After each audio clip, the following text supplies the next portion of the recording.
منو سلوا ایپیسوڈ 20۔ میں تمہارا کتنا بڑا فین ہوں، تمہیں اندازہ ہی نہیں ہے پریزاد، اشتیاق رندھاوا مدہوشی کے عالم میں اس سے کہہ رہا تھا۔ زینی اپنے ہاتھ میں پکڑے گلاس کو دیکھتے ہوئے اس کی باتیں سن رہی تھی۔ تم سے ملنے کے لیے کتنی جد و جہد کرنی پڑی ہے مجھے، تمہیں تو احساس بھی نہیں ہوگا۔ اشتیاق رندھاوا سے یہ اس کی چوتھی ملاقات تھی۔ وہ دونوں اس وقت ایک 5 اسٹار ہوٹل کے کمرے میں تھے۔ مجھ سے ملنا اتنا مشکل تو نہیں ہے، زینی نے گلاس سے نظریں ہٹا کر اس کے چہرے کو دیکھتے ہوئے کہا۔ ہونا تو نہیں چاہیے تھا، اور آج تک کبھی مشکل پیش بھی نہیں آئی مجھے کسی ہیروئن سے ملنے کی کوشش میں، لیکن تم میں کچھ ہے پریزاد کہ آدمی مر جاتا ہے تم پر۔ کیوں؟ کیا ہوں میں؟ وہ عجیب سے انداز میں ہنسی۔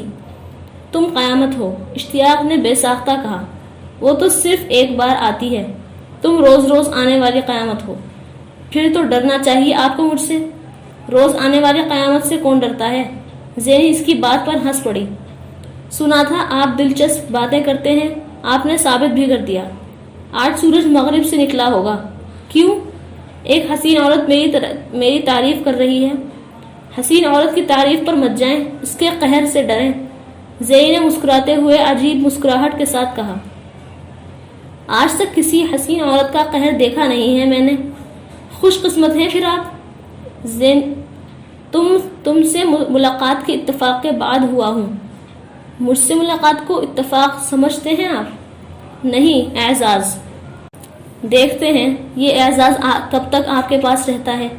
ہم تو ہمیشہ کے لیے اس اعزاز کو پاس رکھنا چاہتے ہیں۔ اس بار اشتیاق کا لہجہ معنی خیز تھا۔ پاس رکھنا چاہتے ہیں یا قید کرنا چاہتے ہیں؟ آج تک شوبز کی کسی عورت نے مجھ سے اس طرح کی باتیں نہیں کی۔ اشتیاق نے بے اختیار کہا۔ آپ کو بری لگی میری باتیں؟ زینی نے بے حد تیکھے انداز میں کہا۔ نہیں، اچھی لگی۔ اشتیاق نے ایک دم مسکرایا۔ مجھ سے شادی کرو گی پریزاد؟ کتنے دنوں کے لیے؟ اس بار اشتیاق نے بے اختیار قہقہ لگایا۔ تم کو ڈر نہیں لگتا مجھ سے؟ کیوں لگے گا؟ پاکستان کا وزیر داخلہ ہوں میں، میرے ایک اشارے پر تخت سے تختہ ہو جاتا ہے لوگوں کا۔ اس نے بے حد غرور سے کہا۔ میں پاکستان کا وزیر داخلہ نہیں ہوں، لیکن میرے بھی ایک اشارے پر تخت سے تختہ ہو جاتا ہے۔ آپ میں اور مجھ میں ایک چیز تو مشترک نکلی۔ اس بار اشتیاق کا قہقہ پہلے سے زیادہ بلند تھا۔ زینی گلاس لیے قد آدم کھڑکی کے سامنے کھڑی ہو گئی۔ تم بازار سے نہیں ہو پریزاد؟ اس بار اشتیاق کے انداز میں بے حد دلچسپی تھی۔ زینی پلٹے بغیر اس سے باہر 10ویں منزل سے شہر کی روشنیوں کو دیکھتے ہوئے گلاس سے چسکیاں لیتی رہی۔ اس سے کیا فرق پڑتا ہے؟ اس نے کچھ دیر بعد پلٹے بغیر باہر دیکھتے ہوئے اشتیاق سے پوچھا۔ ہاں، اس سے فرق کوئی نہیں پڑتا، لیکن میں نے آج تک شوبز میں کوئی ہیروئن نہیں دیکھی جو اس بازار سے نہ ہو۔ اشتیاق نے پرسوچ انداز میں کہا۔ اب دیکھ لی ہے نا؟ زینی استہزائیہ انداز میں ہنسی۔ تم کیوں شوبز میں آئیں؟ شہرت کے لیے؟ پیسے کے لیے؟ اشتیاق اب سنجیدہ تھا۔ پیسے کے لیے۔ زینی اب کھڑکی کے شیشے سے پشت ٹکائے اشتیاق کو دیکھتے ہوئے بات کر رہی تھی۔ دکھ ہوا یہ بات سن کر۔ اشتیاق نے افسوس کے انداز میں سر ہلایا۔ زینی کو ہنسی آئی۔ کیوں؟ بس تمہارے منہ سے یہ جواب سن کر بڑا صدمہ ہوا۔ آج تک جتنی ہیروئنز کے ساتھ ملاقات ہوتی رہی ہے، سب پیسے کے لیے ہی آتی رہی ہیں فلموں میں۔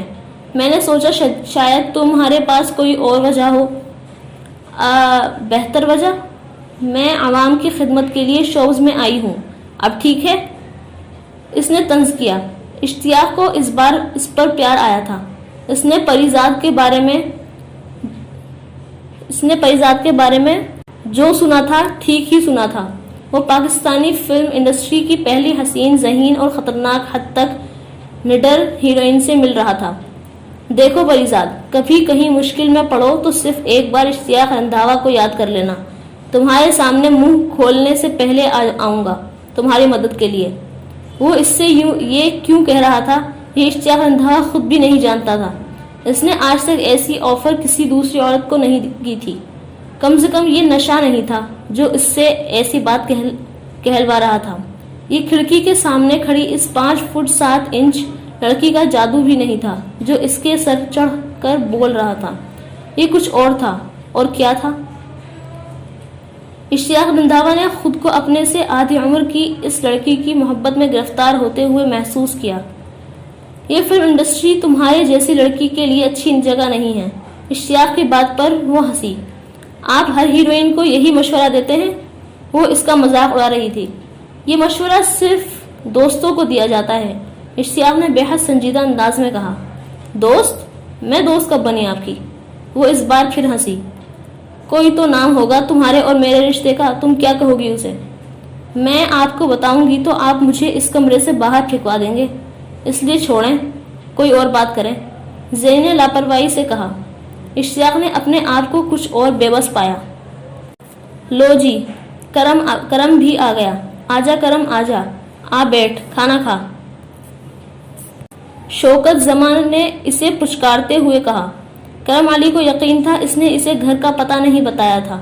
اسے صوفی صدیقین تھا لیکن یہ یاد نہیں رہا تھا کہ اس کی کیب کا نمبر شوکت زمان کو اس کے گھر تک پہنچانے کے لیے کافی تھا. اگلے 2 ہفتے شوکت زمان جونک کی طرح اس سے چمٹا رہا تھا. کرم علی جتنی تہذیب مروت یا لحاظ کر سکتا تھا وہ کر رہا تھا. اس کے باوجود شوکت زمان کو برداشت کرنا آسان کام نہیں تھا. 2 ہفتے کے بعد بالآخر وہ شوکت زمان کے مجبور کرنے پر 1 ہفتے کے لیے اس کے ساتھ کینیڈا آ گیا تھا اور اوٹاوا پہنچ کر اسے صرف شوکت زمان کے پھیلے ہوئے کاروبار نے دنگ نہیں کیا تھا. وہ شوکت زمان کی گرگٹ کی طرح بدلتی ہوئی شخصیت کو بھی دیکھ کر حیران رہ گیا تھا. نشے میں ہر وقت غرق رہ کر احمقانہ اور بےہودہ باتیں کرنے والا وہ جھگڑالو آدمی ایک نفیس، مہذب، بااخلاق، مہربان اور شفیق انسان کے طور پر وہاں لوگوں میں جانا جاتا تھا. وہ بدرنگے جینز، ٹراؤزرز اور سستے شکن آلود کوٹ سے برانڈڈ تھری پیس سوٹوں پر آ گیا تھا. اس کا لب و لہجہ بھی تبدیل ہو گیا تھا. وہ اپنے ماتحتوں سے بات کرتے ہوئے شاندار انگلش بولتا اور کہیں پر ضرورت پڑنے پر فرینچ کا استعمال بھی کر لیتا. کرم علی ایک ہی دن میں اس کے اس بدلتے ہوئے روپ سے خائف ہو گیا تھا. پہلے والے شوکت زمان نے کم سے کم اسے کبھی خائف نہیں کیا تھا. دوسری رات اس نے کھانے کی ٹیبل پر شوکت زمان کو اپنی واپسی کے ارادے سے آگاہ کر دیا تھا. کیوں؟ تو 1 ہفتے کے لیے آیا ہے یہاں. ابھی تو میں صرف تجھے اپنی کمپنی دکھائی ہے. تو سپر سٹورز اور گیس اسٹیشن تو دکھائے ہی نہیں. پھر تو نے مجھے بتانا تھا کہ تو کب آ کر میرے ساتھ کام کرے گا. وہ ایک بار پھر پہلے والے لہجے میں اس سے بات کر رہا تھا. اس کے باوجود کرم علی کو ہمت نہیں ہوئی کہ وہ پہلے والے بے تکلفی سے اس سے بات کر سکے. دولت نے 2 دنوں میں اس کے درمیان 1-2 نہیں کئی دیواریں کھڑی کر دی تھی. نہیں، مجھے نہیں لگتا کہ میں کبھی آپ کے پاس آ کر کام کر سکوں گا. میں ساری زندگی جس طرح کے کام کرتا رہا ہوں یہ اس طرح کا کام نہیں ہے. کرم علی نے معذرت کرتے ہوئے کہا. تو کیا یہ ضرورت ہے کہ ساری عمر مزدوری ہی کرنا ہے؟ تو نے مزدوری کرتے ہوئے پیدا ہوا، وہی کرتے کرتے مر جائے گا. اوے کرم علی، میں اپنا مینیجر بنانا چاہتا ہوں. تجھے سارا کاروبار تیرے ہاتھ میں دینا چاہتا ہوں اور تو ہے کہ گھوڑوں کا فارم رکھنے کے بجائے تانگا چلانے پر اصرار کر رہا ہے. کرم علی کچھ بول نہیں سکا. اسے گھوڑوں اور فارم کے ذکر پر پتہ نہیں کیا کیا یاد آیا تھا. اس کی خاموشی نے شوکت زمان کو اس خوش فہمی میں مبتلا کیا کہ یہ شاید وہ آمادہ ہو گیا تھا. شاباش بھائی، اب سمجھ میں آئی تجھے میری بات. زندگی بدلنے کا موقع مل رہا ہے تجھے کرم علی، اور یہ موقع روز روز نہیں ملتا. مجھے ایسے موقع بہت بار ملے ہیں. کرم علی نے مدھم آواز میں کہا. شاید پھر یہ آخری موقع ہو. کرم علی اس کی بات پر چونکا. ہاں ایسے آنکھیں پھاڑ کر مت دیکھ مجھے. اللہ نے کوئی ٹھیکہ نہیں لیا تیری زندگی کا، اور بڑے لوگوں کی ذمہ داریاں ہیں اس پر. تو خود ہی شرم کر کچھ. اللہ بھی کیا کہتا ہوگا تیرے بارے میں. شوکت زمان اب اس پر ملامت کر رہا تھا. لیکن میں پڑھا لکھا نہیں ہوں اور مجھے ان کاموں کا کوئی تجربہ. شوکت زماں نے اس کی بات کاٹ دی. تیرا کیا خیال ہے, میں نے کوئی ہارورڈ یونیورسٹی سے پی ایچ ڈی کی ہے؟ اوے آ جائے گا تجھے سب کچھ, میرے جیسے الو کے پٹھے کو آ گیا ہے تو تجھے کیوں نہیں آئے گا, وہ میں سکھا دوں گا. اب اور کس لیے بیٹھا ہوں یہاں؟ شوکت زماں نے اس کی بات کاٹ دی. لیکن آپ آخر مجھے اتنے بڑے کاروبار کا انتظام کیوں دینا چاہتے ہیں؟ آپ تو مجھے جانتے تک نہیں, اور آپ کو تو اس کام کے لیے ہزاروں لوگ مل سکتے ہیں, پھر میں کیوں؟ کرم علی نے بالآخر اپنی اس الجھن کا اظہار کر ہی دیا جس نے اسے پریشان کر رکھا تھا. نہ گھبراؤ اوے, میری کوئی معذور بیٹی نہیں ہے جسے تیرے ساتھ بیاہ کر میں نے تجھے گھر جوائی بنا کر رکھنا ہے. اس کے جملے پر کرم علی کا چہرہ سرخ ہو گیا. اس کے ذہن میں ایسا ہی کوئی خیال آ رہا تھا, اور شوکت زماں نے جیسے اس کی طرح اس کی سوچ پڑھ لی تھی. نہ ہی میں تیرا حسن دیکھ کر تجھ پر فدا ہو گیا ہوں. اس کے اگلے جملے نے کرم علی کو مزید نادم کیا. وہ اب 100 فٹ ڈرنک کا گلاس اٹھائے ہنس رہا تھا. کرم علی کچھ بول نہیں سکا. بس تو اچھا لگا ہے کرم, مجھے بڑا کھرا اور نیک بندہ لگا ہے. مجھے تب بھی لگا تھا جب میں صابر قیوم کی باڈی لے جاتے ہوئے تجھ سے ملا تھا. میں تو قربان ہو گیا تجھ پر یار. کون اس طرح کسی جاننے والے کی تلاش پاکستان کے لیے اپنا وقت. میں نے سوچا شوکت زماں یہی وہ بندہ ہے جو کل کو تیری بھی لاش اٹھا کر لے جائے گا تیرے ملک دفن کرنے. کرم علی کو اس کے عجیب سے لہجے میں کہے ہوئے جملے نے حیران نہیں پریشان کیا. وہ اس 100 فٹ کے گلاس کو منہ لگائے مشروب نہیں پی رہا تھا, اپنی آنکھوں کی نمی پی رہا تھا. مگر کرم علی دیکھ چکا تھا.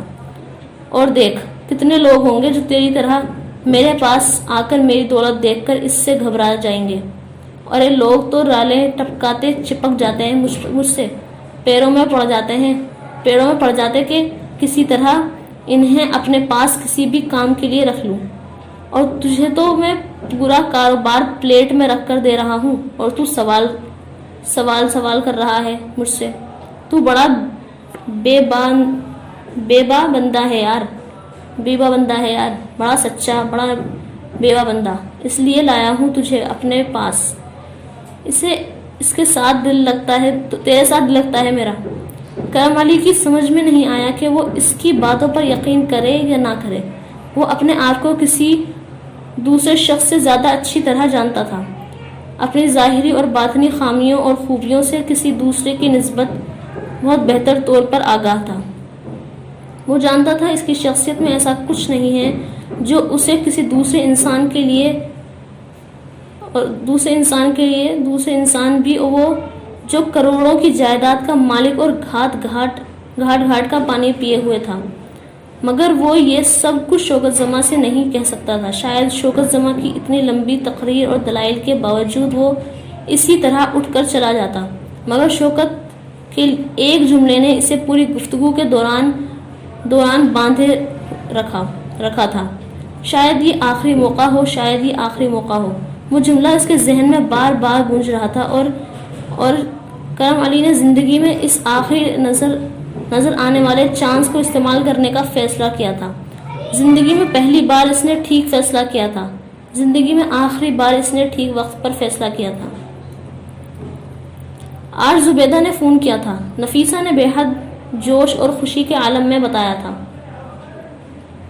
زینی اپنے سیل پر ایک کال ملاتے رک گئی. وہ بھی کچھ دیر پہلے ہی باہر سے آئی تھی. کس لیے؟ اس نے بے تاثر لہجے میں کہا. ملنے کے لیے آنے کا کہہ رہی تھی. تمہارا پوچھ رہی تھی کہ جب زینی گھر آئے گی تب آؤں گی. میں نے کہا اپنا گھر ہے, جب چاہے آج آؤ, بلکہ گاڑی بھیج کر بلوا لوں گی, ورنہ یہاں ڈیفنس میں ہمارا گھر کہاں ڈھونڈتی پھرے گی. نفیسہ اس سے یوں کہہ رہی تھی جیسے زبیدہ اور ان کے درمیان کبھی کوئی مسئلہ ہوا ہی نہیں تھا. عمران کی شادی کر دی انہوں نے؟ زینی نے بے حد سنجیدہ لہجے میں ماں سے پوچھا. ارے نہیں, کہاں. مجھ سے بڑی معافی مانگ رہی تھی، کہہ رہی تھی نسیم کی باتوں کی وجہ سے اس کا دل خراب ہو گیا تھا، مگر اب بڑا افسوس ہے اسے جو کچھ اس نے کیا۔ بتا رہی تھی مجھے کہ عمران تو کہیں شادی کے لیے تیار ہی نہیں، وہ ربیہ کے علاوہ کسی کی بات ہی نہیں کرتا۔ مجھ سے پوچھ رہی تھی کہ میں نے ربیہ کا رشتہ تو نہیں طے کیا۔ میں نے بتایا اسے کہ فی الحال تو نہیں کیا، مجھے لگتا ہے وہ عمران اور ربیہ کے رشتے کی بات دوبارہ کرنے کے لیے آنا چاہتی ہے۔ نفیسہ بے حد خوشی کے عالم میں اس سے کہہ رہی تھی، آپ نے ربیہ کو بتایا؟ زینی کے انداز میں اب بھی کوئی تبدیلی نہیں آئی تھی۔ ہاں اس کے سامنے ہی تو فون آیا تھا، اس سے بھی بات کی زبیدہ نے۔ خوش تھی وہ بھی بڑی، نفیسہ نے کہا۔ زبیدہ سے تو بڑی محبت تھی اس کو، بڑا پیار تھا زبیدہ کے ساتھ اس کا، تم کو تو پتہ ہی ہے، نفیسہ نے بے حد سادہ لہجے میں کہا۔ زینی بے اختیار ہنسی۔ ہاں مجھ سے زیادہ کون جانتا ہوگا کتنی جان چھڑکتی ہیں وہ ربیہ پر، میں بہت اچھی طرح جانتی ہوں، اور پہلے نہیں بھی چھڑکتی تھی تو اب چھڑکیں گی۔ انہیں پتہ ہے اب وہ کس گھر میں ربیہ کا ہاتھ مانگنے آ رہی ہیں۔ زینی نے تلخی سے کہا۔ اچھی عورت ہے زبیدہ، غلطی ہو گئی اس سے، تب غلطیاں ہو جاتی ہیں انسانوں سے، پر بڑی نیک عورت ہے، کتنی پرہیزگار اور تہجد گزار ہے، سارا محلہ اپنے لیے دعا کرانے آتا ہے اس سے۔ نفیسہ اب زینی کا دل صاف کرنے کی کوشش کر رہی تھی۔ مجھے کسی ایسے انسان کی پرہیزگاری اور عبادت نہ گنوائیں جو پیسے کے لیے دم ہلاتا ہوا کسی کی چوکھٹ پر بھی جا کر کھڑا ہو جاتا ہے۔ ایسے نہیں کہتے زینی، نفیسہ اس تبصرے پر بڑبڑا گئی تھی۔ تم تو خالہ کی بڑی تعریف کرتی تھی، نماز روزے کے بارے میں سب انہی سے پوچھا کرتی تھی۔ تعریف تو میں اور بھی بڑے لوگوں کی کیا کرتی تھی، وہ عجیب سے انداز میں ہنسی۔ مجھے معلوم نہیں تھا کہ انہیں صرف نماز روزے کا پتہ ہے، دین کا نہیں۔ یہ جو بظاہر نماز روزے کی پابندی سیدھی سادی عورتیں ہیں نا، گھروں میں مائیں بن کر بیٹھی ہوئی بڑی تباہی مچاتی ہیں۔ یہ دوسروں کی چغلیوں میں بڑا کھوٹ میل اور لالچ ہوتا ہے ان کے دلوں میں۔ آپ کی بہن جب آئے گی یہاں تو پوچھئے گا کس طرح رال ٹپکاتی نظر آئے گی وہ، آپ کی نیک پرہیزگار بہن زبیدہ۔ وہ طنزیہ انداز میں کہتے ہوئے اٹھ گئی، اور اٹھتے ہوئے اس نے نفیسہ کے عقب میں کھڑی ربیہ کو دیکھا۔ وہ یقیناً اس کی اور نفیسہ کی ساری باتیں سن چکی تھی۔ تم سمجھتی ہو وہ تمہارا پیسہ دیکھ کر آ رہی ہیں؟ اس کے لہجے میں بے حد تلخی تھی۔ تم سمجھتی ہو تمہاری محبت میں آ رہی ہیں وہ؟ زینب نے جواباً سوال کیا۔ انہیں پچھتاوا ہے اس لیے آ رہی ہیں، ربیہ نے اپنے لفظوں پر زور دیتے ہوئے کہا۔ فکر مت کرو، اس گھر میں آ کر اسے دیکھ کر انہیں اپنے کیے پر اور پچھتاوا ہوگا۔ وہ استہزائیہ انداز میں ہنسی۔ انہیں اس گھر میں نہیں رہنا، یہاں صرف میرے لیے آ رہی ہیں وہ۔ ہاں انہیں اس گھر میں نہیں رہنا، مگر اس گھر سے بہت کچھ ملنا ہے انہیں، تمہارے علاوہ بھی۔ اس نے اپنے جملے کے آخری حصے پر زور دیا۔ کچھ نہیں چاہیے، نہ انہیں یہاں سے نہ مجھے، خالی ہاتھ جاؤں گی میں یہاں سے، صرف وہی لے کر جاؤں گی جو میرے باپ نے میرے لیے بنائی تھی۔ ربیہ نے بے حد تلخی سے کہا۔ یہ تم خالہ زبیدہ کو ان کے آنے پر بتا دینا، پھر تمہاری نیک تہجد گزار ہونے والی ساس تم کو لے جانے میں کتنی دلچسپی رکھتی ہیں تمہیں پتہ چل جائے گا۔ زینب نے سرد آواز میں کہا۔ یہ جو نعیم کو گھر اور کاروبار کے لیے پیسہ دیا ہے، تمہارا کیا خیال ہے خاندان والوں کو اس کا پتہ نہیں چلا ہوگا؟ سب کو پتہ چل گیا ہوگا۔ اب سب آئیں گے یہاں پر اپنے بیٹے لے کر ان کی بولی لگوانے کے لیے۔ میں تمہاری جگہ ہوتی تو میں زبیدہ خالہ سے فون پر بات تک نہ کرتی، نہ یہ کہ انہیں یہاں آ کر دوبارہ یہاں بچھانے کی دعوت دیتی۔ وہ بات کرتے کرتے رک گئی۔ اس نے ربیہ کی آنکھوں میں آنسو امڑتے دیکھے تھے۔ یہ کام تم نے کیوں نہیں کیا؟ جب نسیم خالہ نے تم پر دروازے بند کیے تھے تو تم کیوں نہیں بولی؟ جب ابو نے کہا صبر کر لو تو تم کیوں انہیں زبردستی شیراز کے گھر بھجواتی رہی؟ زینی کے چہرے کا رنگ تبدیل ہو گیا. تمہارے لیے اگر آج شیراز اور اس کی ماں یہاں آ جائیں تو تم کیا کرو گی؟ ربیہ نے آنسوؤں کے ساتھ بے حد تلخی سے پوچھا. زینی چپ چاپ کھڑی اسے دیکھتی رہی. بڑا غرور ہے تمہیں اپنے پیسے پر. ایک وقت آئے گا جب تمہارے پاس صرف پیسہ ہی ہوگا اور کچھ نہیں، ربیہ کہہ کر روتی ہوئی کمرے سے چلی گئی. ایک وقت؟ زینی بے حد مدھم آواز میں بڑبڑائی. وہ وقت کب سے آ گیا؟ تم ربیہ کی باتوں کا برا مت ماننا، ایسے ہی بولتی رہتی ہے وہ. نفیسہ بے حد پریشانی کے عالم میں اسے تسلی دینے کی کوشش کر رہی تھی. شینا ڈریسنگ ٹیبل کے سامنے بیٹھی کہیں جانے کے لیے تیار ہو رہی تھی جب بیڈ سائڈ ٹیبل پر شیراز کا فون بجنا شروع ہوا تھا. وہ کچھ دیر تک فون کے بند ہونے کا انتظار کرتی رہی، لیکن جب اسے اندازہ ہو گیا کہ کال ریسیو کیے جانے کے بغیر وہ فون بند نہیں ہوگا تو اس نے اٹھ کر کال ریسیو کی. اس کے ہیلو کہتے ہی دوسری طرف سے فون ڈسکنیکٹ ہو گیا تھا. شینا نے فون تقریباً پھینکنے والے انداز میں بیڈ پر ڈالا اور دوبارہ ڈریسنگ ٹیبل کی طرف آ گئی. اس سے پہلے کہ وہ ہیئر برش اٹھاتی فون ایک بار پھر بجنے لگا تھا. اس بار وہ قدرے جھنجھلاتی ہوئی فون کی طرف آ گئی اور اس نے فون اٹھا کر بے حد بدتمیزی سے ہیلو کہا. وہ فون ایک بار پھر ڈسکنیکٹ ہو گیا. اس بار شینا نے فون بیڈ پر نہیں پھینکا. اس نے فون میں ریسیوڈ اور ڈائلڈ کالز کا ریکارڈ میں ابھی کی ہوئی اس نمبر سے آنے والی کال کے علاوہ اور کوئی کال نہیں تھی. اس سے پہلے کہ وہ سیل فون کی فون بک بھی کھولتی، شیراز تولیے سے بالوں کو رگڑتے ہوئے اس روم سے باہر آ گیا. شینا فون کو دوبارہ بیڈ پر پھینک دیا. فون دوبارہ بجنے لگا تھا. شیراز کو ایک دم جیسے کرنٹ لگا. اس نے لپک کر فون اٹھا لیا. شاید وہ سمجھ رہا تھا کہ شینا کال ریسیو کرنے کی کوشش کرے گی، مگر شینا نے اس بار کال ریسیو نہیں کی. وہ شیراز کو کال ریسیو کرنے دینا چاہتی تھی. ہیلو. او ہائے، میں کچھ بزی ہوں، ابھی تھوڑی دیر میں کال کرتا ہوں تمہیں. نہیں تو میں بس ابھی کروں گا 15 منٹ میں. Okay bye. اس نے پھولے ہوئے سانس اور گھبرائی ہوئی آواز میں کال ریسیو کرنے اور بند کرنے میں 15 سیکنڈ بھی نہیں لگائے تھے. اس کے اتنے قریب سینے پر بازو باندھے عجیب سی نظروں سے گھورتی ہوئی شینا کی موجودگی اسے بے حد پریشان کر رہی تھی. کس کا فون تھا؟ شینا نے فون بند ہوتے ہی بے حد سرد آواز میں اس سے پوچھا. وہ ایک دوست کا تھا.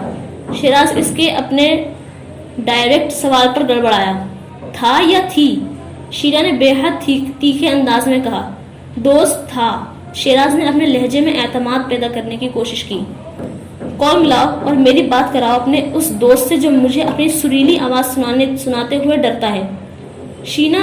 شیراز کی جیسے جان نکل گئی. دوبارہ میں نے کال ریسیو کی. دونوں بار تمہارے اس دوست کے منہ سے آواز نہیں نکل سکی. تم میرے سامنے اس سے بات نہیں کر سکے اور تم کہہ رہے ہو کہ دوست تھا. شینا نے اس کی بات کاٹتے ہوئے کہا. تم چھوٹی سی بات کو ایشو بنا رہی ہو. شیراز نے ہکلاتے ہوئے کہا. ڈونٹ یو ڈیئر چیٹ آن می. وہ غرائی. میرے باپ نے اس لیے نہیں خریدا تمہیں کہ تم میرے گھر میں رہ کر میرا کھاتے رہو اور دوسری عورتوں کے ساتھ فلرٹ کرتے پھرو. کون سا فلرٹ؟ کیسا فلرٹ؟ میں شیراز کی جان پر بن گئی تھی. میں کیوں دھوکہ دوں گا تمہیں؟ اپنے خاندان اور کلاس کی وجہ سے؟ شینا نے ترکی کہا. شیراز کا چہرہ سرخ ہو گیا. بار بار خاندان کا تانا مت دو مجھے. تانا نہیں، حقیقت ہے. پچھلے چند ہفتوں سے جو کچھ تم کر رہے ہو سب دیکھ رہی ہوں میں. کیا کر رہا ہوں میں؟ جو سارا دن کالز آتی ہیں تمہیں، اور یہ جو تم نے آج کل راتوں کو دیر سے گھر آنا شروع کر رکھا ہے، یہ سب کیا ہے؟ تم بھی راتوں کو دیر سے آتی ہو. شیراز نے کچھ ہمت کرتے ہوئے کہا. میں جو کچھ کرتی ہوں کھلے عام کرتی ہوں. تمہاری طرح جھوٹ بول کر اور چوری چھپے نہیں کرتی. شینا نے چلا کر کہا. مجھے کچھ کام ہے اس لیے میں رات کو دیر سے. شینا نے اسے بات پوری کرنے نہیں دی. تمہارے سارے کاموں کو پاپا اچھی طرح دیکھ لیں گے. انہیں بتانا یہ سب کچھ. تم مجھ پر خواہ شک کر رہی ہو. وہ ہکلایا. شک؟ مسٹر شیراز، مجھے چیلنج مت کرو کہ میں تمہیں ان عورتوں کے کوائف بھی بتانے شروع کر دوں جن کے ساتھ تم آج کل اپنے دل کا حال شیئر کرتے ہو۔ شینا نے دونوں ہاتھ اپنی کمر پر رکھتے ہوئے تیکھے تیوروں کے ساتھ کہا، یہ سب کچھ کرنا ہے تمہیں تو اپنے ماں باپ کے گھر جا کر کرو، یہاں نہیں۔ وہ بے حد ترشی انداز سے کہہ کر کمرے سے نکل گئی تھی۔ شہراز بہت دیر تک فقط چہرے کے ساتھ وہیں کھڑا رہا۔ شینا کے شبہات بالکل ٹھیک تھے اور واقعی آج کل چند لڑکیوں کے ساتھ افیئر چلانے کی کوشش کر رہا تھا، لیکن اسے اندازہ نہیں تھا اس کا کہ اس بھانڈائیوں بیچ بازار میں پھوٹے گا اور اس کا بھانڈا یوں بیچ بازار میں پھوٹے گا، اور اب اس کی حالت واقعی بہت خراب ہو رہی تھی۔ شینا نے اگر یہ دھمکی دی تھی کہ وہ سعید نواز کو سب کچھ بتائے گی تو اس کا واقعی یہ مطلب تھا کہ وہ سب کچھ سعید نواز کو بتا دے گی، اور اس کے بعد سعید نواز اس کا کیا حال کرتے۔ شیراز کو اس کے بارے میں زیادہ خوش فہمی نہیں تھی اور اس کا یہ اندازہ بالکل ٹھیک ثابت ہوا تھا، اور وہ اب آنکھیں بند کر کے بھی اپنے سسرال والوں میں اندازہ لگاتا تو وہ ٹھیک نکلتا۔ وہ انہیں اتنی اچھی طرح جاننے لگا تھا۔ ایک ہفتے کے بعد ہی سعید نواز کے سامنے اس کی طلبی ہو گئی تھی، اور سعید نواز اس سے یوں ملے جس طرح وہ سیکریٹریٹ کے کسی کلرک یا اپنے دفتر کے کسی چپراسی سے ملتے تھے۔ پاپا، شینا کو کوئی غلط فہمی ہوئی ہے، شیراز ہکلایا تھا، مگر جب سے وہ اپر کلاس کے اس خاندان کا حصہ بنا تھا اکثر ان لوگوں کے سامنے وضاحتیں کرتے ہوئے وہ ہکلانا شروع ہو جاتا، اور اس وقت تو وہ خیر جھوٹ بولنے کی کوشش بھی کر رہا تھا۔ ہو سکتا ہے شینا کو کوئی غلط فہمی ہوئی ہو، مگر مجھے کوئی غلط فہمی نہیں ہوئی۔ میں نے خود تمہیں اس سے ایک لڑکی کے ساتھ نکلتے دیکھا تھا۔ پاپا، وہ صرف ایک دوست تھی، اتفاقاً مل گئی تو میں اسے چائے کے لیے لے گیا۔ اتفاقاً ملی یا جان بوجھ کر؟ مجھے دلچسپی نہیں ہے۔ اتفاقاً ملی یا جان بوجھ کر مجھے دلچسپی نہیں ہے۔ تم سعید نواز کے داماد ہو اور تم باہر جو کچھ کرو گے وہ مجھ تک پہنچ جائے گا۔ سعید نواز نے جیسے اسے دھمکی دی۔ تمہارا کیا خیال ہے؟ شینا کے پہلے شوہر سے کیوں کروائی میں نے ڈائیورس؟ انہی باتوں کی وجہ سے۔ سعید نواز نے اس بار بھی جھوٹ بولا۔ میں جانتا ہوں پاپا۔ جانتے ہو تو پھر تمہیں یہ بھی پتا ہونا چاہیے کہ تمہاری ان حرکتوں کی وجہ سے میرے خاندان کا نام خراب ہو رہا ہے۔ پاپا، میں تمہیں پیسہ بنانے کا موقع اس لیے نہیں دے رہا کہ تم 2 ٹکے کی عورتوں پر اسے لٹاتے پھرو، اور اس پر تم شینا سے یہ کہتے ہو کہ وہ بھی یہ سب کچھ کرتی ہے۔ میں تمہیں اس گندے محلے سے اٹھا کر یہاں اس لیے نہیں لایا تھا کہ تم ہمارے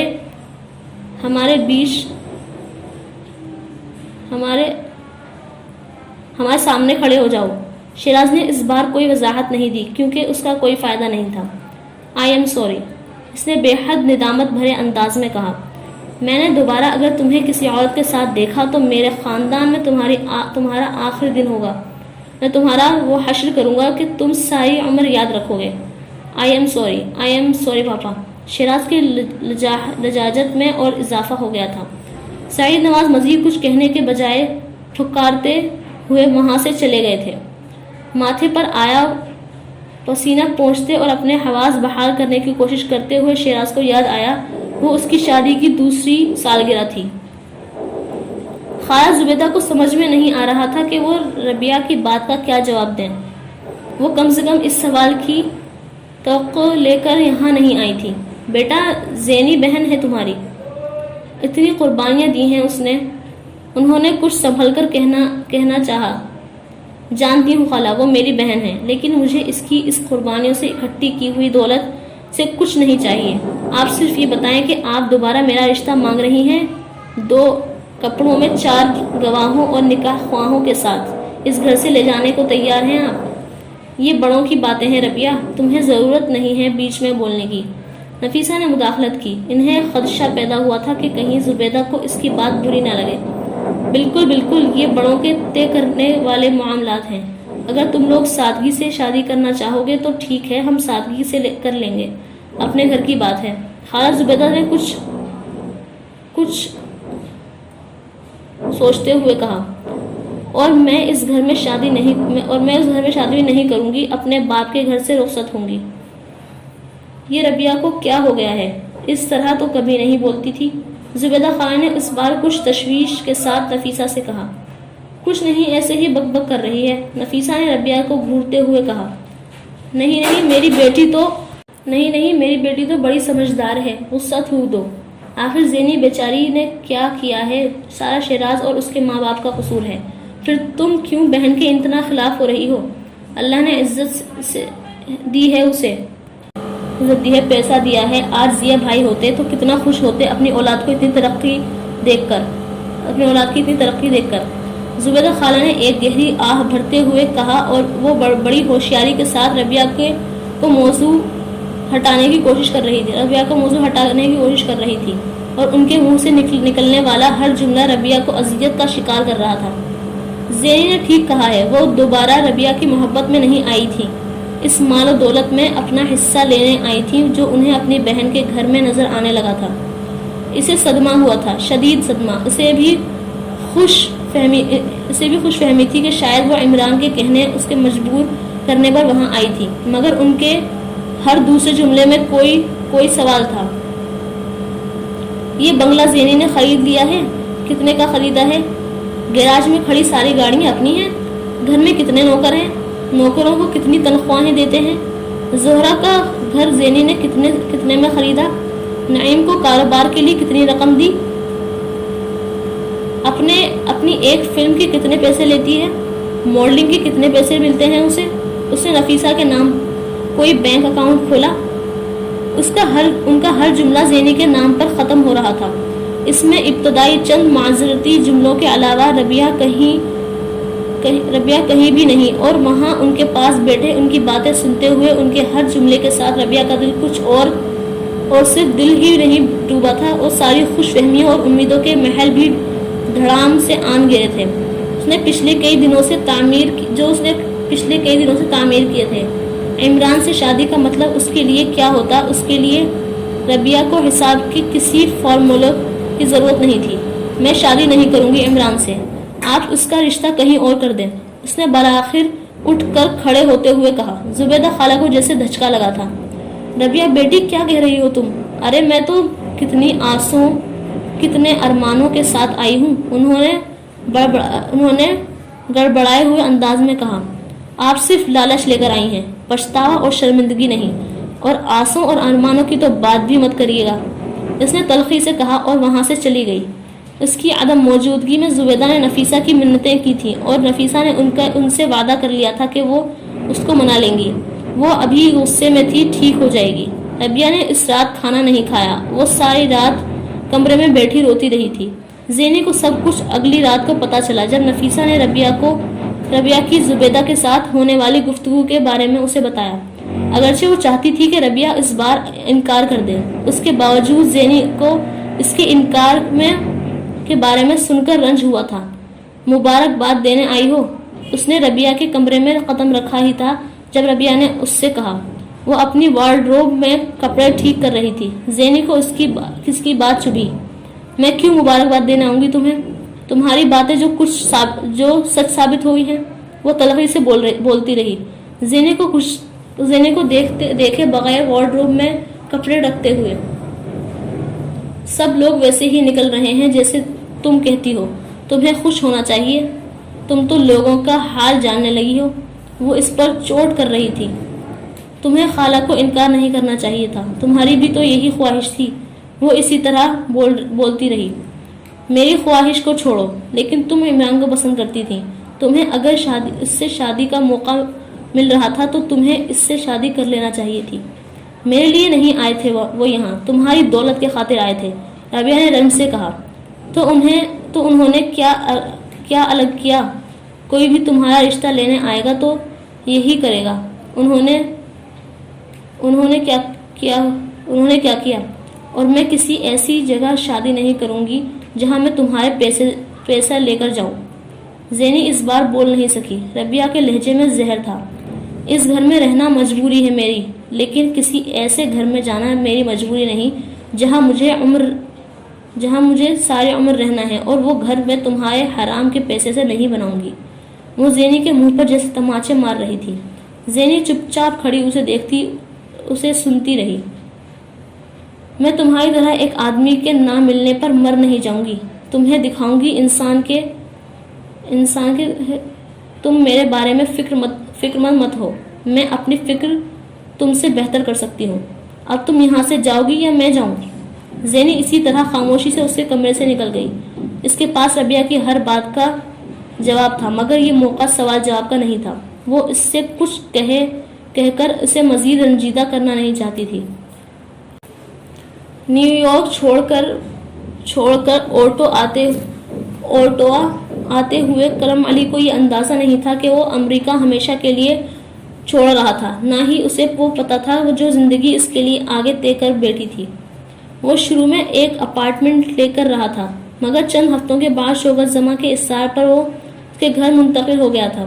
بعض دفعہ اسے شائبہ ہوتا کہ وہ اسے ایک بیٹے کی طرح ٹریٹ کرتا ہے، پھر اسے الگ لگتا کہ وہ اسے ایک دوست سمجھتا ہے، اور پھر یکدم اسے احساس ہوتا کہ وہ اس کے لیے ایک ملازم سے زیادہ یہ سائیکل چلتی رہتی تھی۔ شوکت زماں ایک عجیب آدمی تھا، اس کی زندگی کے عجیب ترین انسانوں میں سے ایک۔ اس کی دولت مند کو آدمی کو پیسے سے اتنی نفرت کرتے نہیں دیکھا تھا۔ وہ نشے میں ہوتا تو باقاعدہ کافیاں گا کر اور دولت مند لوگوں کو گالیاں دیتا، اور جب ہوش میں ہوتا تو کرم علی کو سڑک پر ہر چھوٹا بڑا کام کرتا شخص اس کی قسمت پر رشک کرتا۔ اللہ نے مجھے سویپر کیوں نہیں بنایا کرم علی؟ کیا کہتے ہو تم اسے پنجابی میں؟ ہاں، جمع دار۔ دیکھو کیا ہے، اس کی کام چوری کرے گا تو اس کی زیادہ سے زیادہ نوکری جائے گی، کروڑوں کا نقصان نہیں ہوگا۔ تو کف افسوس ملتا ہوا کہتا، یا پھر اللہ مجھے یہ اخبار بیچنے والا بنا دیتا۔ دیکھو کتنی مزے کی زندگی ہے، اخبار ختم، کام ختم، جو کچھ کمایا اڑا کر اگلے دن پھر اخبار کے ساتھ وہیں۔ وہ کرم علی کے ساتھ گاڑی میں بیٹھا ہوتا اور فٹ پاتھ پر نظر آنے والے ہر شخص کے کام کو اپنے کام پر کہتا، اپنا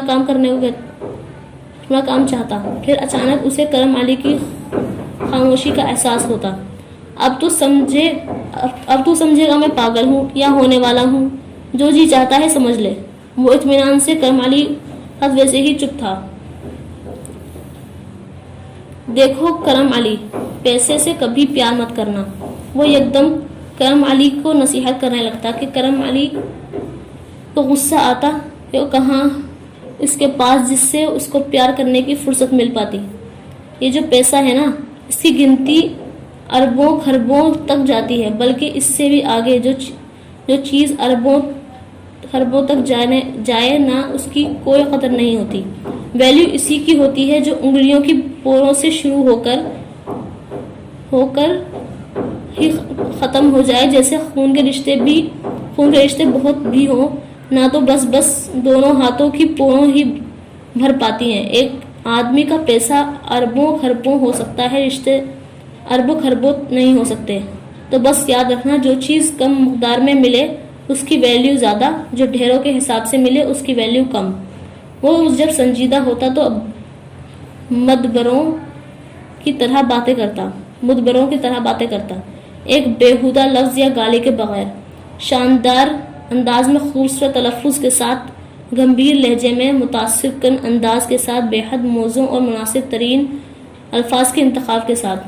اس وقت شوکت زماں نہیں لگتا تھا، کسی یونیورسٹی کا پروفیسر لگتا تھا۔ مگر افسوس ہوتا اس نے شادی کیوں نہیں کی۔ کر لیتا تو آج اس کی فیملی ہوتی جو شوکت زماں جیسے انسان کو پا کر خود کو خوش قسمت تصور کرتی۔ اس نے شوکت زماں سے زیادہ فیاض آدمی کبھی نہیں دیکھا تھا۔ وہ ہر مہینے لاکھوں روپے کماتا اور کینیڈا میں مختلف خیراتی اداروں کو دیتا تھا، اور یہی نہیں، وہ اپنے ملازمین کی تنخواہوں میں اضافوں اور بونس کے معاملے میں بھی اتنا ہی سخی تھا۔ بہت کم ایسا ہوا تھا کہ شوکت زماں کے اداروں سے منسلک کوئی شخص کسی ماری کی وجہ سے نوکری چھوڑ گیا ہو۔ کرم علی نے کبھی ایسا دن نہیں دیکھا تھا جب شوکت زماں نے اس کے ساتھ سفر کیا ہو اور اس میں بے مقصد اس نے کسی نہ کسی کو کچھ نہ کچھ دیا ہو۔ وہ یہ کیوں کرتا تھا؟ اس کا جواب کرم علی کو کیا ملتا؟ اس کا جواب شوکت زماں کے پاس بھی نہیں تھا۔ وہ پاکستان سے شاعر بلوا کر کینیڈا میں مشاعروں پر لاکھوں روپے خرچ کرتا، گلوکار بلواتا اور آگے بیچتا پھرتا۔ کبھی کرکٹ یا ہاکی کے کھلاڑیوں کے لیے تقریبات منعقد کرتا تو انہیں تحائف دیتا، اور وہ یہ سب کچھ دل سے کرتا تھا۔ وہ شاعروں کو ان کے 30 سال پرانے وہ اشعار سنا کر جی کر دیتا تھا جو وہ خود بھی بھول چکے ہوتے۔ گلوکاروں کے پاس بیٹھتا تو انہیں ان غزلوں اور گیتوں کے حوالے دیتا جو انہوں نے 10 سال پہلے کبھی ایک آدھ بار گائی ہوں۔ کھلاڑیوں کے ساتھ ہوتا تو ان کے ہر چھوٹے بڑے ریکارڈ کی تفصیلات اسے ازبر ہوتی، اور کرم علی چپ چاپ دوسرے لوگوں کی طرح اس کا چہرہ دیکھتا رہتا۔ کوئی کیسے یقین کرتا کہ شوکت زماں نے 5ویں جماعت سے زیادہ تعلیم حاصل نہیں کی تھی۔ وہ صرف اوٹوا میں نہیں بلکہ کینیڈا کی ایشین کمیونٹی کے چند بااثر رسوخ ترین مردوں میں شامل تھا، جو حکمران جماعت کے ہر فنڈ ریزنگ ڈنر کا حصہ ہوتا، اور اگر اسے دلچسپی ہوتی تو یقیناً وہ اس کینیڈین پارلیمنٹ کا ہی نہیں، کینیڈین گورنمنٹ کا بھی حصہ ہوتا۔ کرم علی کو اس کی زندگی پر رشک آتا تھا، اور اس نے پہلی بار اس کا اظہار شوکت زماں سے کر بھی دیا تھا۔ شوکت زماں نے جواباً اپنے دونوں کانوں کو ہاتھ لگاتے ہوئے اسے توبہ کرنے کو کہا تھا۔ جیسی زندگی میں جی رہا ہوں کرم علی، ایسی زندگی اللہ کسی دشمن کو بھی نہ دے۔ کرم علی کا منہ کھلے کا کھلا رہ گیا تھا۔ آخر شوکت زماں کا مسئلہ کیا تھا؟ اس وقت اسے لگا تھا کہ وہ بے حد ناشکر انسان ہے۔ یہ اسے بعد میں احساس ہوا تھا کہ شوکت زماں سے زیادہ شکر کرنے والا آدمی وہ دوبارہ کبھی نہیں دیکھنے والا تھا۔ برس ہے تجھے؟ شوکت زماں نے اس دن اچانک اس کی پنڈلیوں سے کچھ اوپر اس کی جینس کے مڑے ہوئے پانچوں کے نیچے سے جھلکتے برس کے داغوں کو دیکھ کر پوچھا تھا۔ شوکت زماں کے ساتھ رہتے ہوئے اسے یہ 3 سال ہو چکا تھا، اور ان 3 سالوں میں برس اس کے تقریباً سارے جسم پر پھیل چکا تھا۔ صرف وہ حصہ بچا تھا جو لباس سے باہر رہتا تھا۔ اس کی کلائیوں سے کچھ اوپر تک اس کے ہاتھ، ٹخنوں سے کچھ اوپر تک اس کی پنڈلیاں، کالر بون سے کچھ نیچے اوپر تک اس کا سینہ اور گردن، اور اس کے چہرے کے سوا اب اس کا پورا جسم برس کے سفید بدنما دھبوں سے ڈھکا تھا، اور کرم علی ان دھبوں کے اپنے چہرے، گردن، ہاتھوں اور پیروں پر نمودار ہونے کا منتظر تھا۔ عجیب بات تھی، جو خوف اور صدمہ اسے لڑکپن میں ان دھبوں کو دیکھ کر ہوا تھا، اور جو بعد میں ہمیشہ ان دھبوں کے نظر آنے پر محسوس ہوتا رہا تھا، وہ ان 3 سالوں میں نہیں ہوا تھا۔ وہ عارفہ کے اس کی زندگی سے نکل جانے کے بعد کبھی نہیں ہوا تھا۔ وہ عام شکل و صورت کا مرد تھا، صرف عارفہ کا وجود تھا جس نے اس کی کچھ سالوں میں اس کے اپنے آپ کو اس کی نظروں میں بہت خوبصورت، بہت اہم کر دیا تھا۔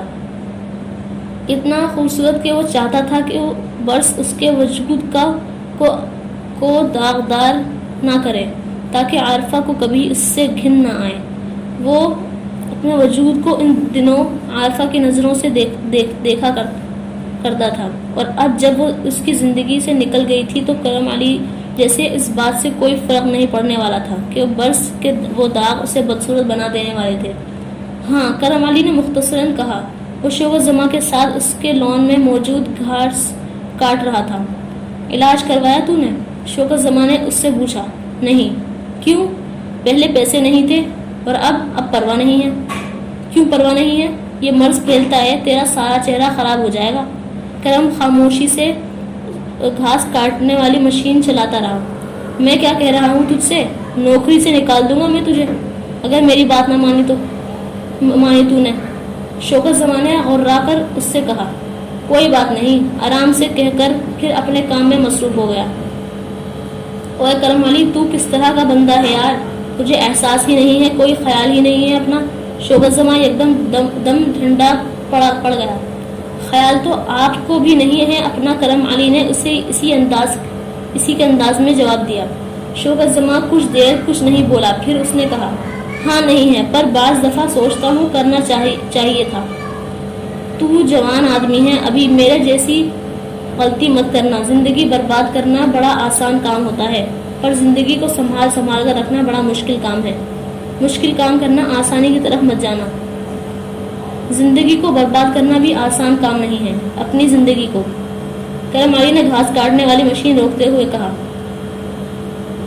میں علاج کرواؤں گا تیرا۔ شوکت زماں نے اس کے سوال کا جواب دے دیے بغیر کہا، اس کی کیا ضرورت ہے؟ کیا کہتے ہیں یہ داغ مجھے کچھ بھی نہیں۔ داغ ہوتا ہے کرم علی، کچھ نہ بھی کہے تو بہت کچھ کہتا ہے، تو مٹا سکتا ہے، اب تو تجھے مٹانے کی کوشش کرنی چاہیے۔ شوکت زماں نے جیسے تنبیہ کرنے والے انداز میں کہا، اتنی نوازشیں کیوں کرتے ہیں آپ مجھ پر؟ مجھ سے کیا ملے گا آپ کو؟ کرم علی نے قدرے مضطرب انداز میں کہا، ہر آدمی ہر کام کسی بدلے کی آس میں نہیں کرتا۔ شوکت زماں پھر مدبرانہ موڈ میں آ گیا تھا۔ تو میرے ساتھ نیکی کے بدلے نیکی کرے گا، اس کی مجھے امید اور توقع ہے۔ وہ بھی تو کرے گا۔ تو میں کچھ نہیں کہوں گا تجھ سے۔ تو نہیں بھی کرے گا تو میں کچھ نہیں کہوں گا تجھ سے۔ میں نے تو اپنے گھر والوں کو کبھی کچھ نہیں کہا، تو پھر پرایا آدمی ہے کرم علی۔ اس نے شوکت زماں کے منہ سے پہلی بار گھر والوں کا ذکر سنا تھا۔ اس کا چونکنا لازمی تھا، اور چونکنے والے گھر والے ہیں آپ کے۔ شوکت زماں چپ چاپ بیٹھا شراب کا پیک بنا رہا تھا۔ ایک لفظ بولے بغیر جب تیار ہو گیا تو اسے اٹھانے سے پہلے اس نے کہا، میں ہی گھر والے کہتا ہوں تو وہ تو کوئی رشتہ نہیں بناتے مجھ سے۔ اس کی آواز میں دکھ نہیں تھا، یہ کوئی اور چیز تھی۔ خاندان ہے میرا، وہ میرا ہے، پر اٹکا۔ اس نے شراب کا پیک حلق سے اڑیل لیا۔ کرم علی ساکت بیٹھا اسے دیکھتا رہا۔ اب وہ شوکت زماں سے کیا کہانی سننے والا تھا۔ کہاں ہے؟ کرم علی نے بڑے محتاط لہجے میں کہا، ادھر امریکہ میں ہے۔ ایک بیٹا ٹیکساس میں ایک آئل ریفائنری میں انجینئر ہے، دوسرا نیو یارک میں ایئر فرانس کا اسٹیشن مینیجر ہے۔ بیوی نے دوسری شادی کر لی تھی، دوسرے شوہر سے بھی 4 بچے ہیں اس کے۔ وہ اب بتا رہا تھا کرم علی کے کسی سوال کے جواب کا انتظار کیے بغیر۔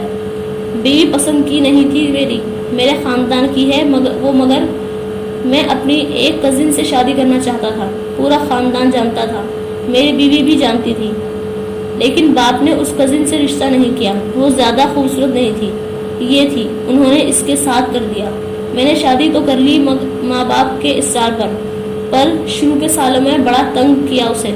یہاں کینیڈا تو لے آیا، مگر یہاں آ کر بہت مارتا پیٹتا تھا اسے۔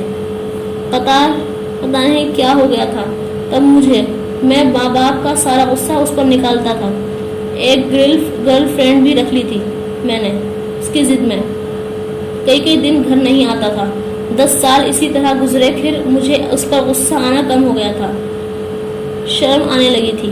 جو کچھ میں کرتا رہا تھا اس کے ساتھ، پھر بس اس نے ڈائیورس لے لی، بچے بھی لے لیے، بعد میں دوسری شادی کر لی۔ بات کرتے کرتے وہ پھر اٹکا۔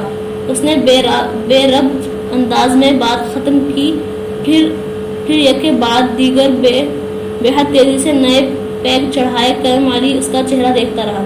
اسے شوکت زماں پر ترس آیا تھا، اس کے لیے ہمدردی محسوس ہوئی تھی۔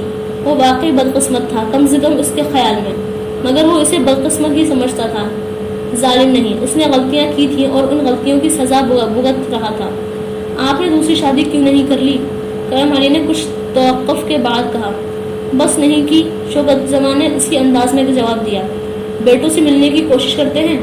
انہیں ضرورت نہیں ہے اب نہ میری دولت کی۔ وہ کہتے ہیں میری زندگی میں انہیں میرا پیسہ نہیں چاہیے، ہاں میرے مرنے کے بعد دیکھیں گے، شوکت نے بھرائی آواز میں کہا، پھر شراب کا ایک اور پیک چڑھایا۔ کرم کو اس پر اور ترس آیا، اس کی اولاد کو اس سے نفرت ہوئی، کوئی باپ کو اس طرح کیسے چھوڑ سکتا ہے؟ اگلے سال کے آخر تک اسے پتہ چل گیا تھا کہ کوئی باپ کو اس طرح کیسے چھوڑ سکتا تھا۔ شوکت زماں نے اس کا علاج کروایا تھا، پھیلتا ہوا برس رک گیا تھا، لیکن کرم علی کو ابھی یقین نہیں تھا کہ اس کے رکنے کی وجہ علاج تھا یا پھیلنے میں وقفہ آیا تھا، مگر جو بھی تھا وہ شوکت زماں کا مشکور تھا۔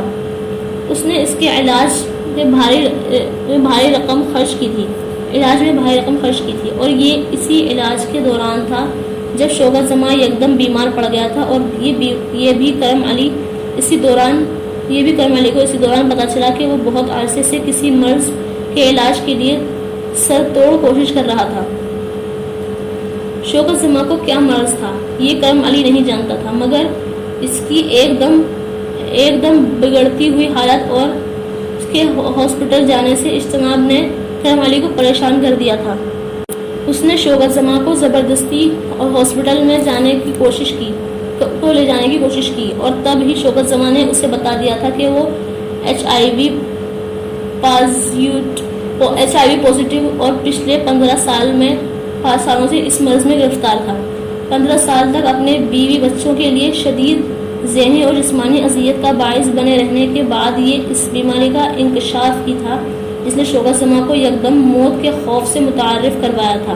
بیماری کیا تھی، کیوں تھی اور اس کا علاج کیا تھا؟ شوکت زماں نے علاج کے لیے سر توڑ کوشش شروع کر دی تھی، اور جوں وہ اس بیماری کے علاج کے لیے دنیا میں پھرتا رہا، اسے احساس ہوتا گیا کہ اس کی بیماری کا علاج ہے، کہ اس کی بیماری لا علاج ہے، لیکن بیماری اسے کب ہڑپ کرے گی یہ کوئی نہیں جانتا تھا، ڈاکٹر تک نہیں۔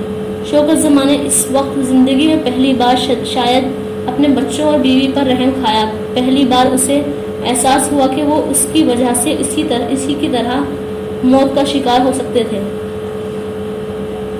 اور شوکت زماں نے انہیں بیماری کے بارے میں آگاہ کرنے کے بجائے یکدم غائب ہونے کا فیصلہ کر لیا۔ وہ بیوی اور بچوں کو روپے بھجواتا رہا، مگر خود وہ اگلے کئی سال تک ان کے پاس نہیں آیا، اور یہ وہ سال تھے جب اس کے دونوں بیٹے باری باری یونیورسٹیز میں چلے گئے، اور یہی وہ وقت تھا جب اس کی بیوی نے اس سے طلاق کا مطالبہ کر دیا تھا۔ وہ کینیڈا میں ہی کسی دوسرے پاکستانی سے شادی کرنا چاہتی تھی۔ شوکت نے کسی ہچکچاہٹ کے بغیر اس کا یہ مطالبہ بھی پورا کر دیا۔ تب تک علاج کی بے درپے کوششوں کے بعد کم سے کم اسے یہ یقین ہو گیا تھا کہ اس کے اپنی اولاد کے پاس جانے سے ساتھ رہنے سے کم سے کم ان میں سے کسی کو یہ بیماری نہیں ہو سکتی تھی، مگر شوکت زماں کو یہ اندازہ نہیں تھا کہ اس نے اپنے اندر اتنی ہمت اور جرأت پیدا کرنے اور اپنے خوف سے لڑنے میں جتنا وقت لیا تھا وہ وقت ضرورت سے بہت زیادہ تھا۔ اس کے دونوں بیٹے اس سے شدید نفرت کرتے تھے۔ اس سے ملاقات میں اس کی بیماری کے انکشاف نے اس کے لیے کسی ہمدردی کو پیدا کرنے کے بجائے ان کی اس سے نفرت کو بڑھایا تھا۔ ان کا یقین تھا کہ باپ اس بیماری کے خوف سے اب اپنی خدمت کے لیے ان کے پاس رہنا چاہتا تھا یا انہیں پاس رکھنا چاہتا تھا۔ اگلے 5 سال شوکت زماں کو کاروبار میں ریکارڈ منافع ہوا، اور شوکت زماں اپنے بیٹوں کی محبت اور دل جیتنے کے لیے سر توڑ کوشش کرتا رہا۔ اس میں ان دونوں کو ہر ماہ لاکھوں کے حساب سے پیسے بھجوانا بھی شامل تھا۔ وہ دونوں اس کے بھیجے پیسے لے لیتے تھے، اور زیادہ سے زیادہ یہی احسان تھا وہ شوکت زماں پر کرنے پر تیار تھے۔ اور شوکت زماں اپنی فرسٹریشن میں ایک دن اپنی سابقہ بیوی کے ہاں جھگڑا کرنے پہنچ گیا، کیونکہ اس کو یقین تھا کہ وہ اس کے مسلسل ان کے اندر زہر بھر رہی تھی۔ اس جھگڑے کے بعد اس کے بیٹوں نے دوبارہ کبھی اس کے چیک ریسیو نہیں کیے، نہ ہی شوکت زماں کی کوششوں کے باوجود اس سے ملنے پر تیار ہوئے۔ کرم علی پتھر کے بت کی طرح اس دن بیٹھا شوکت کے انکشاف سنتا رہا تھا۔ اس نے اس دن کرم علی سے کچھ نہیں چھپایا تھا۔ پچھلی بار کی طرح کرم علی نے اس دن شوکت زماں کی اس کی اولاد کے لیے اتنی نفرت محسوس نہیں کی جتنی وہ پہلے کرتا رہا تھا۔ اس کا قصور نہیں تھا، قصور شوکت زماں کا بھی نہیں تھا۔ قصور کس چیز کا تھا؟ قسمت کا، حالات کا، پیسے کا؟ یہ کرم علی کو اس روز سمجھ میں نہیں آیا۔ قصور شوکت زماں کا بھی نہیں تھا، قصور کس چیز کا تھا؟ قسمت کا، حالات کا، پیسے کا؟ یہ کرم علی کو اس روز سمجھ میں نہیں آیا۔ شوکت زماں کی اس بیماری کا اس کے حلقہ احباب میں کسی کو پتہ نہیں تھا۔ پتہ ہوتا تو وہ سب شوکت زماں سے کتراتے یا شاید بھاگنے لگتے۔ اب کیا ہوگا؟ کرم علی نے شوکت زماں سے پوچھا تھا۔ اس کے زرد مدقوق اور بیمار چہرے کو دیکھ کر اگر کوئی علاج نہیں ہے تو پھر کیا ہوگا؟ کرم علی کو بے حد تشویش تھی۔ شوکت کی موت کا خیال اسے ہولا رہا تھا۔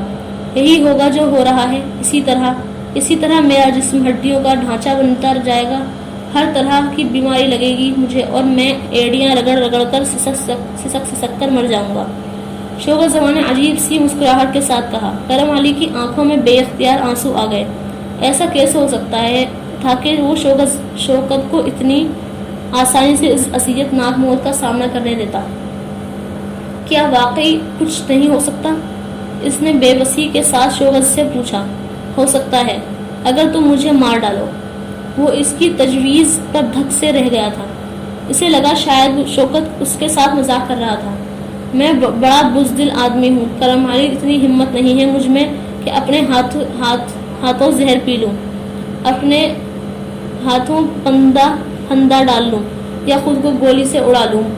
تو مجھ پر یہ احسان کر دے، سمجھ کے یہ احسان کر کے تو میرے سارے احسانوں کا صلہ دے دے گا۔ شوکت زماں اب گڑبڑا رہا تھا، گڑ گڑا رہا تھا۔ میں یہ نہیں کر سکتا، آپ کو قتل نہیں کر سکتا۔ کرم علی نے خوف کے عالم میں کہا، یہ قتل نہیں ہے، یہ رہائی ہے۔ تو 5 وقت کا نمازی ہے، نیک مومن آدمی ہے، میرا گلا گھونٹ دے گا تو تیرا کیا جائے گا؟ وہ پھر گڑگڑایا۔ کرم علی کچھ کہنے کے بجائے اٹھ کر کمرے سے چلا گیا۔ وہ شوکت زماں کو کیسے مار سکتا تھا؟ شوکت زماں کو کیا وہ کسی کو بھی نہیں مار سکتا تھا؟ پھر شوکت زماں نے اسے کیا سمجھ کر یہ بات کہی تھی؟ تو شوکت زماں پر رحم بھی آیا اور غصہ بھی۔ اگلے کئی مہینے شوکت اسی طرح گڑگڑاتا اس سے رحم کی بھیک مانگتا رہا تھا۔ ہر بار اس کے انکار پر اسے گالیاں دیتا رہا، بعض دفعہ بے بسی کے عالم میں مارنا شروع ہو جاتا۔ ان مہینوں میں کرم علی کے علاوہ اس کے پاس کوئی نہیں تھا۔ شوکت زماں کی حالت دن بدن خراب ہوتی جا رہی تھی اور پھر وہ وقت بھی آ گیا جب وہ اپنے بستر سے اٹھ کر کہیں چلنے پھرنے کی ہمت نہیں کر پا رہا تھا۔ وہ سارا دن بستر پر پڑا رہتا یا پھر کرم علی کو گالیاں دیتا رہتا۔ اس نے ایسی موت کی خواہش نہیں کی تھی۔ کرم علی نے اس کے سارے پلانز پر پانی پھیر دیا تھا۔ کینیڈا میں اس کے تمام حلقہ احباب کو اس کی بیماری کے بارے میں پتہ چل چکا تھا اور اس کی بیماری کے انکشاف نے یکدم اسے جیسے سب کے لیے اچھوت بنا دیا تھا۔ اس کے غیر ملکی دوستوں کے علاوہ کسی نے شوکت کی عیادت کے لیے ملنے کی کوشش نہیں کی تھی۔ وہ سارے کھلاڑی، شاعر، ادیب، گلوکار جنہیں شوکت اپنا دوست کہتا تھا اور جن پر تحائف کی بارش کیا کرتا تھا اور جو شوکت کو شوکت زماں نہیں شوکت بھائی کہا کرتے تھے، ان میں سے کسی ایک نے بھی شوکت سے آ کر ملنے کی کوشش تو ایک طرف اسے فون کال کرنے کی زحمت تک نہیں کی تھی۔ شوکت زماں جب تک میلہ لگاتا تھا سب ٹھیلا لگانے کے لیے آ جاتے تھے۔ جب وہ بازار سجانے کے قابل نہیں رہا تو دنیا کسی اور شوکت زماں کی تلاش میں نکل کھڑی ہوئی تھی۔ کرم علی کو لوگوں کے رویے پر دکھ تھا مگر شوکت زماں کو نہیں تھا۔ وہ جیسے اپنے مستقبل کا حال بہت پہلے جان چکا تھا اور مستقبل کے اس حال میں لوگوں کے یہ سارے رویے بھی شامل تھے۔ اس کے باوجود اسے کسی سے گلہ نہیں تھا۔ سارے شکوے کرم علی سے تھے جس کے اس نے اتنے کام کیے، جس پر اس نے اتنے احسان کیے، مگر وہ اس کا ایک چھوٹا سا معمولی سے کام کرنے پر تیار نہیں تھا۔ کوئی قیمت لے لے مجھ سے اس کام کی، شوکت زماں اس دن پھر گڑگڑاتے ہوئے کہہ رہا تھا۔ اور پھر اس نے کرم علی کو وہ آفر کی تھی جس نے کرم کے ہاتھ پاؤں پہلی بار ٹھنڈے کر دیے تھے۔ دیکھ کرم علی، میں اپنی ساری جائیداد تیرے نام لکھ دیتا ہوں، یہ بھی لکھ دیتا ہوں کہ میں اپنی خودکشی کر رہا ہوں، میری موت کا ذمہ دار کسی کو نہ ٹھہرایا جائے، تو بس زہر لا کر مجھے پلا دے، سارا کچھ تیرے نام کر دوں گا، ایک چیز، تو سوچ مر تو میں نے ویسے بھی جانا ہے، پر تو مرنے میں مدد کر دے گا تو میری زندگی بدل جائے گی، ورنہ میرے بعد پھر دھکے کھاتا پھرے گا۔ وہ کرم علی سے مرسی کلنگ بھیک مانگ رہا تھا۔ کرم علی دم سادھے اس کے پاس بیٹھا ہوا تھا۔ آج سے پہلے اس نے کرم علی کو یہ آفر نہیں کی تھی۔ پہلے گلابوں کا وہ سلسلہ صرف پیلے گلابوں پر نہیں رکا تھا۔ کسی نام اور ایڈریس کے بغیر زینی کے لیے وہ 2 لفظوں فور زینی کے ساتھ بہت کچھ آتا رہا تھا۔ اس کی ہر پسندیدہ چیز، اس کی پسندیدہ رنگ، ایسا کوئی تحفہ کچھ دیر کے لیے زینی کو الجھا دیتا تھا۔ پتہ نہیں کیوں ہر بار ایسے کسی تحفے کو ہاتھ میں لینے پر سب سے پہلا خیال شیراز کا ہی آتا تھا۔ ایک عجیب سی چبھن، عجیب سی تکلیف کا احساس ہوتا تھا اسے۔ وہ شیراز کا بھیجا ہوا تحفہ نہیں تھا، اور یہ یقین اسے کیوں تھا وہ اس کی بھی وجہ جانتی تھی۔ اس نے کبھی یہ پتہ کروانے کی کوشش نہیں کی تھی کہ وہ تحفے اسے کون کہاں سے بھجواتا تھا، نہ ہی جاننے اس پر توجہ دی تھی۔ اداکاراؤں کو بہت سے لوگ بہت کچھ اسی طرح بھیجا کرتے تھے۔ پہلے بے نام اپنے وقت پر وہ سامنے آ جاتے تھے۔ سلطان کو بھی انتظار تھا کہ تحفے بھیجنے والا وہ شخص کب اور کس وقت سامنے آتا ہے۔ ایک لمبے عرصے کے بعد اس نے بالآخر پہلی بار چاکلیٹس کی ایک ٹرے کے ساتھ اپنا ایڈریس اور پتہ بھیجا تھا۔ وہ اسی شہر کا تھا۔ سلطان نے اپنی ڈائری میں وہ ایڈریس اور فون نمبر نوٹ کر لیا تھا۔ اسے بہت جلد وہ شخص اپنا نام بھی اپنے تحفے پر لکھ بھیجتا۔ آخر کوئی کب تک یوں خاموشی سے تحفے بھجوا سکتا تھا؟ اور وہ ابھی اس ایڈریس اور فون نمبر کو لکھ کر فرغ ہوا تھا جب زینی نے اس کے پاس آئے چاکلیٹس کی ٹرے اٹھا لی۔ یہ بھی اس نے بھیجی ہیں؟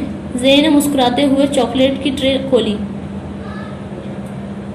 آپ کو کیسے پتا چلا؟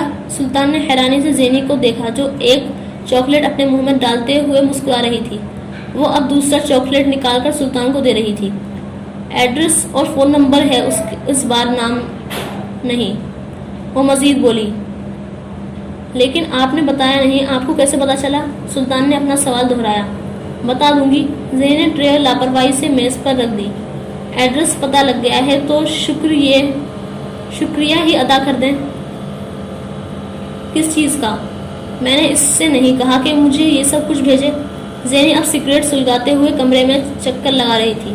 لیکن جب کوئی اتنی محبت کرنے لگے تو سلطان کو سمجھ میں نہیں کہ وہ یکدم غصے میں کیوں آ گئی تھی۔ میرے سامنے کبھی محبت کا نام مت لینا، وہ جیسے غرائی تھی۔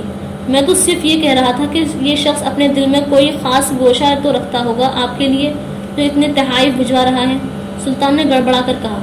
ہاں، یہ مرد بھی مجھے اسکرین پر دیکھ کر مجھ پر فدا ہو گیا ہوگا۔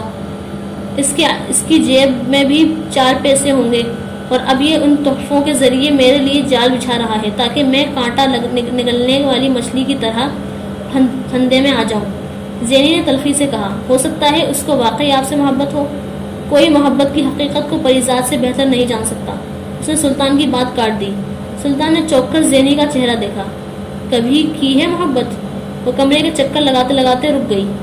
بہت دیر خاموشی سے سلطان کا چہرہ دیکھتے رہنے کے بعد اس نے کہا، تمہیں کیا لگتا ہے محبت کی ہو تب ہی کوئی محبت سے اتنی نفرت کرتا ہے؟ سلطان نے بڑے عجیب سے لہجے میں کہا۔ زینی صوفے پر بیٹھ گئی۔ یہ جو بازار میں ٹکے کے مردوں کے سامنے آ کر بیٹھ گئی ہوں یہ محبت کی وجہ سے ہے۔ سلطان کچھ بول نہیں سکا۔ وہ اتنے مہینوں میں پہلی بار اس کے سامنے کھل رہی تھی۔ کون تھا وہ؟ اس نے ہمدردانہ لہجے میں پوچھا۔ ایک بڑا افسر ہے، ایک بہت بڑے آدمی کا داماد ہے جس کی دولت مند بیٹی کو اپنانے کے لیے اس نے زینب کے وجود کو بے مول کر دیا۔ وہ سگریٹ ایش ٹرے میں مسل رہی تھی۔ سلطان بہت دیر کچھ نہیں بولا۔ یاد آتا ہے؟ بہت دیر بعد اس نے زینی سے پوچھا۔ وہ سگریٹ کے آدھ بجھے ٹکڑے کو ایش ٹرے میں بار بار مسلتی رہی۔ بہت آتا ہے. ہر بار جب کوئی مرد میرے قریب آتا ہے, ہر بار جب وہ کیمرہ کے سامنے اس کے نام پر چیتڑے پہن کر کھڑی ہوتی ہوں, ہر بار جب میں نشے میں مدہوش کسی مرد کے منہ سے اظہار محبت سنتی ہوں تو بہت یاد آتا ہے, مجھے بار بار یاد آتا ہے. اس کے لہجے میں آگ تھی اور آنکھوں میں نمی. اس نے چھوڑ دیا یا دھوکہ دیا, دونوں کام کیے. کس لیے؟ سلطان نے بے ساختہ کہا. زینی نے جواب نہیں دیا. وہ صوفے پر پڑا اپنا شولڈر بیگ کھولنے لگی. پھر اس میں سے نوٹوں کی گڈیاں نکال کر اس نے سلطان کے سامنے ٹیبل پر پھینک دی. اس کے لیے, اس نے تلخی سے کہہ کر ایک اور سگریٹ سلگانا شروع کر دیا. سلطان نے بے حد رنج سے اسے دیکھا, پھر نوٹوں کی گڈیاں سمیٹنے لگا. اس نے پریزاد کو کبھی اس کا انداز نہیں دیکھا تھا. کینیڈا سے کوئی پروڈیوسر 5 کروڑ کی فلم بنا رہا ہے اس سال. سلطان نے نوٹوں کی گڈیاں ایک بار پھر اس کے پرس میں رکھنی شروع کر دی تھی. زینی اسی سگریٹ پیتے ہوئے کمرے کے چکر لگاتی رہی. ہر ہیروئن اس فلم میں کاسٹ ہونے کے لیے اپروچ کر رہی ہے. سلطان نے اسے مزید بتایا. کون پروڈیوسر ہے جو کینیڈا سے اپنا 5 کروڑ ڈبونے آ رہا ہے یہاں؟ زینی نے استہزائیہ انداز میں کہا. میں نے تو پہلے کینیڈا کے کسی پروڈیوسر کا ذکر نہیں سنا. ہاں, یہ پہلی فلم ہے اس کی. ساری شوٹنگ بھی وہیں ہونی ہے اس کی. بہت بڑا یونٹ جائے گا وہاں. وہ اسے بتا رہا تھا. تم کیوں مجھے بتا رہے ہو؟ زینی نے ایک دم چونک کر کہا. میں بے وقوف ہوں اس لیے. سلطان جھلا کر بولا. کہا بھی ہے کہ فلم انڈسٹری کی ہیروئن اس کے لیے ہاتھ پاؤں مار رہی ہیں, اور تم چاہتے ہو میں بھی اس لائن میں لگ جاؤں. 5 کروڑ کی فلم ہے پری جی. اگر اس میں آپ کے بجائے کوئی اور کاسٹ ہو گئی اور یہ فلم دوسری کی ہو گئی تو مصیبت پڑ جائے گی آپ کو اور مجھے بھی. کشتی ڈولنے لگے گی ہماری. یہ فلم آپ کو اور صرف آپ کو ملنی چاہیے. میں اس پروڈیوسر سے کانٹیکٹ کی کوشش کر رہا ہوں, پھر آپ کی بات بھی کرواؤں گا. سلطان نے اس سے کہا. کون ڈائریکٹ کر رہا ہے اس فلم کو؟ وہ اسی طرح کمرے میں ٹہلتے ہوئے سلطان کی بات پر بول رہی تھی. وہ غلط نہیں کہہ رہا تھا. اسے اس فلم کو حاصل کرنے کے لیے ہاتھ پاؤں مارنے چاہیے تھے. نواز پراچا, سلطان نے بتایا. شکر ہے انور حبیب نہیں کر رہا. زینی نے ہلکا سا قہقہ لگاتے ہوئے کہا. نواز پراچا کے ساتھ تو میں پہلی ہی 2 فلمیں کر رہی ہوں. وہ تو ویسے ہی مجھے اس فلم میں لے لے گا. اچھے تعلقات ہیں میرے اس کے ساتھ. زینی نے کچھ مطمئن ہوتے ہوئے کہا. اس غلط فہمی میں مت رہیے گا پری جی. سلطان نے اسے خبردار کیا. نواز سے پہلے ہی بات کر چکا ہوں. اس نے کہا ہے کہ پروڈیوسر ہیروئن اپنی مرضی کی لیتا ہے. سلطان نے بتایا تو زینی سگریٹ منہ سے نکال کر بے اختیار ہنسی. اپنی مرضی کی؟ اس نے سلطان کے پاس آ کر صوفہ پر بیٹھتے ہوئے کہا. فکر مت کرو سلطان, اس فلم میں میرے علاوہ کوئی نہیں ہوگا. کیا نام ہے اس پروڈیوسر کا؟ کرم علی. سلطان نے اس کے پاؤں دباتے ہوئے کہا. کرم علی. وہ اس کا نام دہراتے ہوئے کچھ سوچنے لگی.